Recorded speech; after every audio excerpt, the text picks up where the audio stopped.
Assalamualaikum warahmatullahi wabarakatuh. Alhamdulillah wa syukrulillah. Pada kesempatan kali ini saya akan membedarkan 3 tingkatan perjalanan ilmu supranatural, dari tingkat terendah hingga tingkat kelas atas. 1. Tingkat rendah, syak atau khayalan. Lewat pemulasan para ahli hikmah, syak atau khayalan sangatlah mengganggu dalam perjalanan seorang supranaturalis. Mereka akan mudah dirasuki oleh bangsa jin hitam yang menyesatkan pola pikir kita. Sebaliknya di zaman sekarang banyak ilmu yang menggunakan hayalan atau gambaran. Biasanya ilmu ini bersumber dari luar, seperti Reiki dan pembukaan cakra, yang berasal dari agama Hindu. Lantas apa sesungguhnya definisi dari arti syak atau khayalan tersebut? Inilah arti sesungguhnya: banyaknya berandai-andai atau suka berkhayal ke suatu tujuan tanpa didasari semangat lahiriah. Seperti contoh, selalu mengelamun menjadi orang sakti, punya kelebihan yang menonjol, tapi dalam kenyataannya mereka hanya berharap-harap tanpa disertai dengan usaha keras. Akhirnya setan merasuki pikiran dan mempengaruhi alam bawah sadarnya, sehingga ketika ibadah puasa, mengamalkan wirid dan zikir menjadi tidak ikhlas. Niatnya hanya ingin sakti saja, akibatnya jadi banyak orang sakti yang diruqyah karena yang membantu ia sakti adalah setan. Lalu ia menyalahkan ilmu hikmah asli Islami padahal dia sendiri yang salah. Pepatah menyatakan jiwa mencari jiwa, yang suci disukai yang suci, jiwa yang kotor disukai makhluk yang kotor. Inilah pentingnya akidah keimanan serta ilmu agama dalam mempelajari ilmu hikmah. Pendapat lain, kurangnya bimbingan dari seorang guru yang mumpuni, sehingga ketidakteraturan dalam penangkapan ilmu supranatural dan tidak menjadikannya luas dalam berpikir. Sifat seperti ini menurut para ahli hikmah dan ilmu sufi wajib dijauhkan dari diri seorang spiritualis. Mengapa? Karena arti supranatural secara hakikat adalah mendalami dan menghayati salah satu afalullah lewat rasa ruhaniyah. Dari pedoman arti supranatural tadi sudah jelas sekali, bahwa penyelarasan antara lahiriah dan batiniah harus seimbang, hingga mewujudkan suatu ilmu bisa tercapai kalau bisa tanpa adanya campur tangan dari makhluk lain.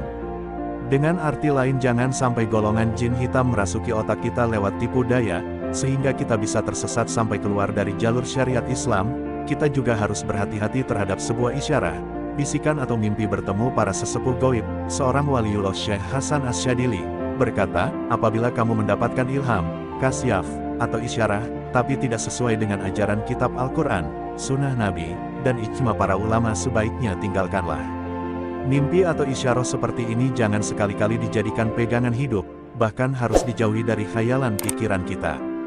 Dari kitab tafsir Qawi dijelaskan, selain para nabi dan waliullah kamil, arti mimpi apapun bentuknya adalah ziyadatu taqwa, jalan untuk selalu menambah arti ketakwaan, kecuali kalau bermimpi bertemu para ahlilah, para nabi, para sahabat, dan para malaikat. Semua wajib disyukuri dan dipatuhi apapun ucapannya, karena mimpi seperti ini benar adanya. Menurut Imam Ibnu Muqatil, bangsa syaitan akan terus menyesatkan anak cucu Nabi Adam. Satu di antaranya lewat ilmu sihir dan sebuah mimpi. Syaitan akan menyerupai siapapun yang sedang digandrunginya, baik menyerupai dedengkot orang sakti, linui, dan lain-lain. Syaitan akan terus merayu dengan tutur bahasa yang sedemikian halus dengan suatu imajinasi, baik berupa harta kekayaan, kesaktian, jabatan, harta karun dan sebagainya, sehingga orang itu akan menjadi terlena dan takabur.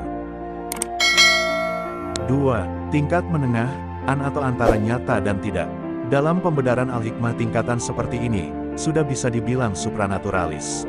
Ciri orang yang sudah mencapai tingkat ini adalah selalu mengistiqomahkan wiridan lebih dari 2 jam setiap wiridannya, dan sudah melampaui beberapa tahun lamanya.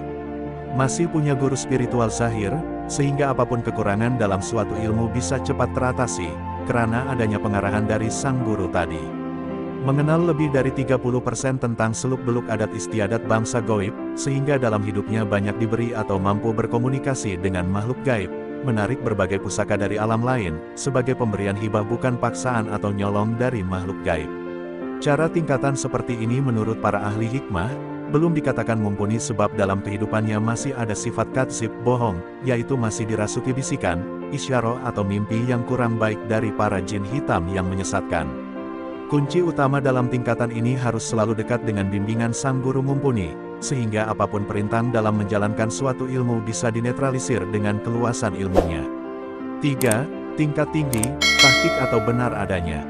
Dalam keterangan kitab hikmah, tingkat tahqiq tergolong mumpuni dalam hal menguasai ilmu supranatural. Konon orang seperti ini telah diakui kebenaran ilmu, dan keikhlasan hatinya. Dalam keterangan ilmu hikmah lainnya, orang yang sudah mencapai tingkat tahqiq, 60% telah menguasai 3 lapisan dunia lain, seperti alam jin turobi dan alam bari. Sedangkan menurut ilmu tasawuf, tahqiq di sini terbagi menjadi 2 bagian, yaitu 1. Tahqiq bil asma, atau diterimanya sebuah amalan. Secara makna tafsir, orang yang sudah mengistiqomahkan salah satu ayat atau amalan hingga bertahun-tahun lamanya. Dan amalan ini sampai mendarah daging ke tubuh orang yang dimaksud, sehingga ia ikhlas dalam mengamalkannya karena sudah terbiasa, maka Allah menerimanya dengan suatu hidayah. Karena melalui ayat inilah ia menjadi dekat dengan Allah, sehingga semua doa dan keinginannya akan dikabulkan oleh Allah. 2. Tahqiq bis sifat, atau diterimanya sebuah keyakinan. Orang yang sudah bertahun-tahun lamanya menjauhkan nafsu badan, dengan jalan puasa atau menjauhi mata dari rasa ngantuk atau tidur seperti puasa melek, atau berkelana ke berbagai daerah dengan jalan kaki tanpa sedikit pun mata ini dipejamkan, atau ditidurkan, ia menempuh jalan spiritualnya dengan berjalan kaki. Niat dan tujuannya hanya satu, yaitu Allah.